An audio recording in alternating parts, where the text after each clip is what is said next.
नमस्कार बच्चों, स्वागत है आज का इस वीडियो में। बच्चों आज हम लेकर आए हैं आपको अलैंगिक गिनन समझाने के लिए ना। तो भाई क्या होता है अलैंगिक गिनन, चलिए फटाफट से बिना देर के हुए शुरू करते हैं और समझाते हैं आपको अलैंगिक गिनन किसे कहते हैं। देखिए सबसे पहले भाई क्या लिखा हुआ है कि इस जनन में केवल एक ही जनक या जीव संतति उत्पन्न कर सकता है। यानी कि अगर जैसे आपने देखा होगा नॉर्मली ह्यूमंस में क्या होता है, मेल और फीमेल की आवश्यकता पड़ती है ना।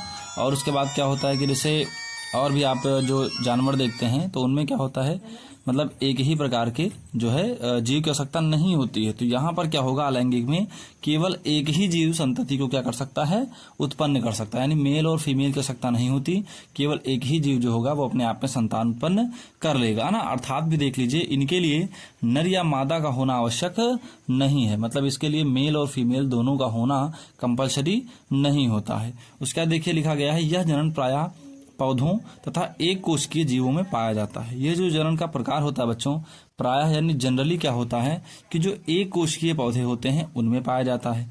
एक कोशिकीय पौधे जो सिंगल सेल वाले होते हैं ना, या फिर पौधों में या एक कोशिकीय जीवों में पाया जाता है। पौधों में कैसे होता है भाई, जैसे नॉर्मल आपने डाल वगैरह काट के कहीं भी लगा दिया, या फूल वगैरह से जो मतलब पुंकेशन निकला वो मादा के मतलब जायांग पर स्त्री के सर पहुंच कर वहां से पुष्प उत्पन्न किया ना, तो इनमें हो सकता है। और जो एक कोश के जीव होते हैं सिंगल सेल वाले, तो उनमें द्विविखंडन और बहुविखंडन ऐसी विधियों द्वारा जो है ऐसा जीवों में ये जनन अलैंगिक जनन पाया जाता है। आगे देखिए, अलैंगिक जनन की कुछ विशेषताएं निम्न है। यानी अलैंगिक जनन जो होता है बच्चों, तो उसकी कुछ विशेषताएं होती हैं जो निम्नलिखित है ना। तो वो आपको हम विशेषताएं बता देते हैं कि अलैंगिक जनन की कौन कौन सी जो है वो विशेषताएं होती हैं। तो सबसे पहला पॉइंट अगर आप देखें तो लिखा गया है कि इनमें केवल एक ही जनक की आवश्यकता होती है। अर्थात जो अलैंगिक जनन होता है इसमें सिर्फ एक ही जीव क्या कर सकता है, भाग लेता है। बात करें अगर अगले पॉइंट की बच्चों, तो अगला पॉइंट देखिए क्या है कि इसमें जो है युग्मक का निर्माण नहीं होता है। मतलब कि इसमें क्या होता है, जो पेयर बनते हैं युग्मक, तो उनका क्या होता है, निर्माण नहीं होता। यानी जो पेयर बनते हैं शुक्राणु और अंडाणु का, तो उसका जो है युग्मक का निर्माण नहीं होता है।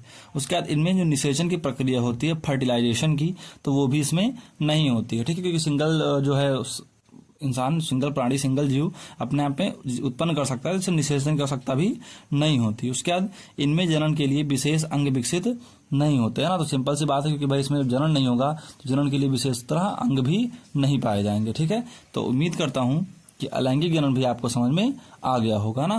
तो बच्चों अगर अलैंगिक जनन आपको समझ में आया हो तो वीडियो को लाइक और चैनल को जरूर सब्सक्राइब कर लेना, क्योंकि बायोलॉजी से सभी रिलेटेड जो इंपॉर्टेंट फैक्ट्स हैं, इंपॉर्टेंट टॉपिक्स हैं, उन पर आपको वीडियो लगातार मिलती रहेगी। तो आज के लिए इतना ही, मिलते हैं अगले वीडियो में। तब तक के लिए जय हिंद बच्चों और वंदे मातरम।